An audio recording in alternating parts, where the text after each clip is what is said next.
Hey guys, sorry for the sound of my voice. I've been pretty sick lately, but this came in the mail today, and I thought I'd better talk about it. It's another Friday the 13th press kit, um, part 5. It's kind of ironic because I started buying these with part 8, and then I bought part 7, and then 6, and now 5. So I'm just kind of going in reverse order, not intentional. But this is my favorite Friday the 13th film, but just another basic press kit. But this is the back.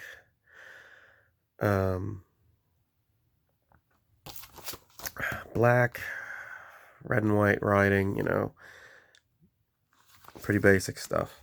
Here we'll start with the booklet here. This is the folder. Same thing as all the other ones.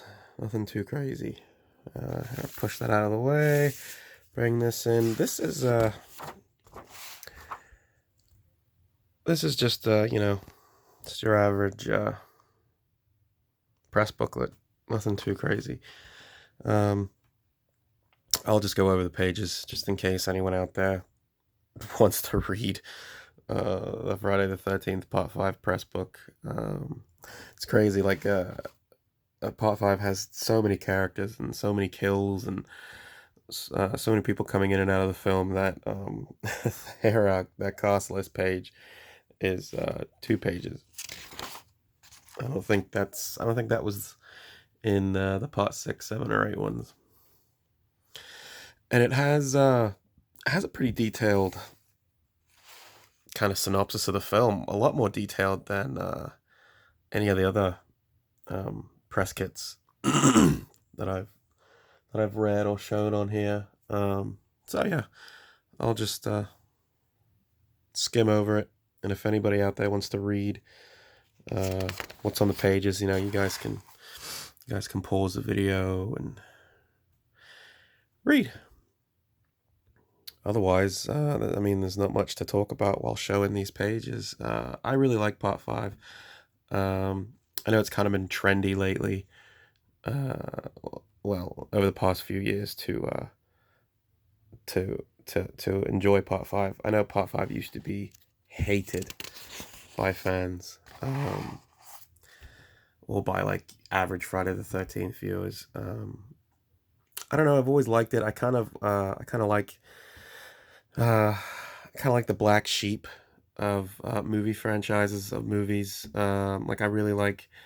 It's not my favorite, but it's one of my favorites. Nightmare on Elm Street 2. I know people don't enjoy that one as much and complain about it, and call me crazy, but it's not my favorite, and it's not the best one. But I do have a soft spot for the fourth Texas Chainsaw Massacre film, Next Generation. I think that's what it's called, or New Generation. I can't even remember the title. The one with Matthew McConaughey and Renee Zellweger. So I do like the oddball uh, entries in these franchises, but Part 5 is my favorite. I know it's not the best made. Um, I think the best, it's up for debate. You can say Part 4 is the best made. I don't like Part 6, but you could say, there's a lot of quality in Part 6, um, or the original, or maybe even the second one, or the third one. I mean, I'm sure it was incredibly difficult to film with, those big, cumbersome 3D cameras, but it's not the best made. Um, it's just really sleazy. I don't know. Uh, it's the first one in the franchise that feels kind of adult. There's drug use, there's cocaine, there's a little bit more nudity than your average Friday the 13th film. Not that I absolutely need to see boobs, but there's a lot more kills. The director, you know, kind of directed adult, well, literally directed adult, pornography films, but like adult themed films. What's the one with Linda Blair? Savage Streets, I think it was called.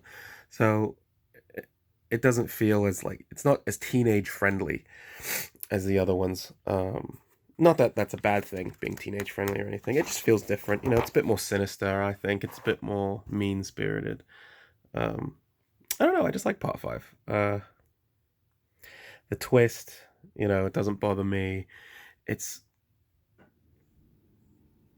I don't know. I think it would be looked at as one of the best slasher films of the 80s if it wasn't, um, you know, associated with Friday the 13th. I think it's a serviceable story.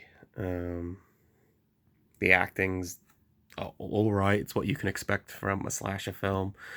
You know, the whodunit aspect is a little clunky. You know, it's given away pretty obviously with a couple of scenes in the film, but I think it's one of the best 80s slasher films. And I think it would have way more fans if, you know, if Roy wouldn't have worn a hockey mask, if he would have worn some kind of other crazy mask and it didn't have Friday the 13th attached to it. But that's just my opinion. And that's the back of it, you know. Boring old press booklet. Now, this one, it did, you know, come in the plastic protective sleeve thing. These are a little bent, not bent, but rolled up. So I should probably put these in a book or something to flatten them out. But let me put these aside. Here we go. There's only 4 of these. I don't know if Paramount wasn't. I don't think Paramount was very proud of Part 5.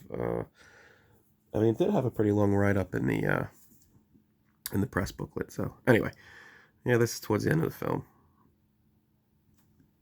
Nothing too out there. That's the write up for the photograph. I'll show one thing that made me kind of laugh. I think it's on the last picture, but and there's kind of a couple of scenes from the climax of the film. Of course, you had to throw a chainsaw in there. You know, the chainsaw is only on screen for like 10 seconds, but of course, put it in the press photos to, you know, drum up interest. There's Pam and Reggie. There's the write-up for that. I'm not going to read all this. If you guys want to read it, you guys can pause the video and stuff. I don't feel too well. I don't feel like talking as much as I need to. Plus, I kind of have a bad habit of just droning on and on in these Friday the 13th videos. So, I'm trying to cut back. I don't want to, you know, bore anyone to death with my ridiculous fandom of Part 5. So, there's this one, Demon, and a lot of the people from the, what do they call it? The halfway house. Pinehurst, that's right. I always forget. And this one, this is the only thing like of note. This photograph, which always makes me laugh, with Roy staring at the blade. Very, I don't know, with anger? I wouldn't say anger, maybe confusion. Maybe like, why have I let this happen to myself? I should be doing a better job than you know, getting hit with a tractor. But the thing that makes me laugh is that Paramount wrote Demonic Killer. And I guess they would be right with Part 9, but that's, you know, 4 movies away in a different studio. Yeah, that's it. That's another press kit down. Hopefully I can find some other ones for decent prices. So yeah, alright, thanks guys, take care.